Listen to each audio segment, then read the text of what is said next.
Viewers, আজকে আমি দেখাচ্ছি আমাদের বর্ডার এলাকায় কিভাবে ইন্ডিয়ার লোকেরা ধান কেটে মেশিন দিয়ে মাড়াই করে সাথে সাথে নিয়ে চলে যায়। ধান নিয়ে যায় তারা, আর খড়গুলো পড়ে থাকে, আর সেই খড়গুলো আমাদের বাংলাদেশের লোকেরা গিয়ে নিয়ে আসে। এই যে বন্ধুরা দেখছেন, এখানে অলরেডি দুইটা মেশিন পাশাপাশি দুইটা মেশিন চলছে। এগুলো দিয়ে অটোমেটিক ধান কাটে, আর সাথে সাথে ধানগুলো মাড়াই হয়ে যায় আর খড়গুলো পড়ে থাকে। এই যে দেখছেন, একজন জমির সম্ভবত ওই মহিলারই জমি হবে।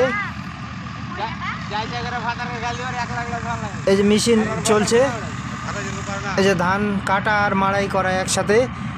ধান একবারে মেশিনে জমা হয়ে যায়, সেগুলো আবার পরে ট্র্যাক্টর আসে, ট্র্যাক্টর দিয়ে নিয়ে চলে যায়। এই যে এইভাবে আমাদের এই বর্ডার এলাকাতে এইভাবে ইন্ডিয়ার যাদের জমি তার কাটার এপারে রয়েছে, তারা এইভাবে মেশিন নিয়ে আসে, নিয়ে আসার পর তারা ধান কেটে নিয়ে চলে যায় আর খড়গুলো রেখে যায়, আর সেই খড়গুলো তারা বাংলাদেশিদের দিয়ে দেয়, বাংলাদেশিরা নিয়ে চলে আসে। এই যে বন্ধুরা দেখছেন, এই যে কি সুন্দরভাবে দুইটি মেশিন এই মুহূর্তে চলছে, দুইটি মেশিন, আর এই মেশিন দিয়ে ধান তারা কেটে নিয়ে কাটছে আর খড়গুলো সেখানেই পড়ে থাকছে, আর সেই খড়গুলো আমাদের বাংলাদেশিরা নিয়ে আসবে একটু পরে। এই মুহূর্তে বাংলাদেশিদের এবছরের জন্য একটু মেশিন চলাকালীন যাওয়া নিষেধ করে দিয়েছে। বিএসএফ অফিসাররা আসছিল, তারা বলে গেছে যখন মেশিন নিয়ে চলে যাবে, তারা ধান নিয়ে চলে যাবে, তারপর বাংলাদেশিরা গিয়ে সেই ইন্ডিয়ার জমি থেকে সেই পড়ে থাকা খড়গুলো বাংলাদেশিরা নিয়ে চলে আসবে। আমাদের এই বর্ডার এলাকায় ভারত বাংলার এতই সম্প্রীতি ভালো, এখানে কোনো গণ্ডগোল হয় না, কোনো সমস্যা নেই।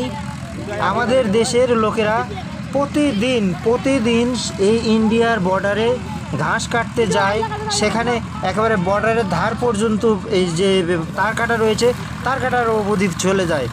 ওপারের বিএসএফেরা বলে যে আরও কেটে নিয়ে যান, সমস্যা নাই, ঘাস কাটলেও সমস্যা নাই। তারা ঘাস কাটার জন্য গেলে কিছু বলে না, বরঞ্চ তারা বলে যে ঘাসগুলো কেটে নিয়ে যেতে বলে। ওখানে জঙ্গল হয়ে থাকে, ইন্ডিয়ার লোকেরা কখনো ওই ঘাস টাস কাটতে আসে না, এগুলো বাংলাদেশি লোকেরাই প্রতিটা দিন এই বর্ডারে গিয়ে যাদের গরু রয়েছে, তারা এই যে এখন মাঠ ফাঁকা হয়ে যাবে, এখন গরু পর্যন্ত চলে যাবে বর্ডারের ধারে, তার কাটার কাছে পর্যন্ত গরুরা, বাংলাদেশের গরু সেখানে গিয়ে চলাফেরা করবে, ঘাস খাবে। কিন্তু ইন্ডিয়ার বিএসএফরা কোনো বাধা দেয় না, বরং আমাদের বাংলাদেশি যারা বর্ডার গার্ড রয়েছে, বর্ডার গার্ড বিডিআর আর কি, বিডিআর যারা রয়েছে বাংলাদেশি বর্ডার গার্ড, তারা মাঝে মধ্যে সতর্কতার জন্য তারা বলে যে কাছাকাছি যাওয়া যাবে না, কিন্তু ওরা বলে না। ইন্ডিয়ার বিএসএফেরা তারা বলে যে কেটে নিয়ে যাওয়ার সমস্যা নেই।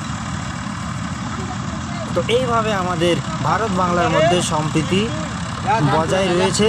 আমাদের এখানে কোনো গণ্ডগোল হয় না, এখানে কোনো তার কাটা হয় না, কোনো ব্যবসা বাণিজ্য ইন্ডিয়ান কোনো কিছুই হয় না। শুধু স্বাধীনভাবে এপারের বাংলাদেশিরা বর্ডারের কাছে পর্যন্ত যেতে পারে, এবং ওপারের ভারতীয়রাও এপারে আসে তাদের ফসল দেখাশোনা করার জন্য। তো বন্ধুরা, একটা সাবস্ক্রাইব তো আশা করতেই পারি আপনাদের কাছে।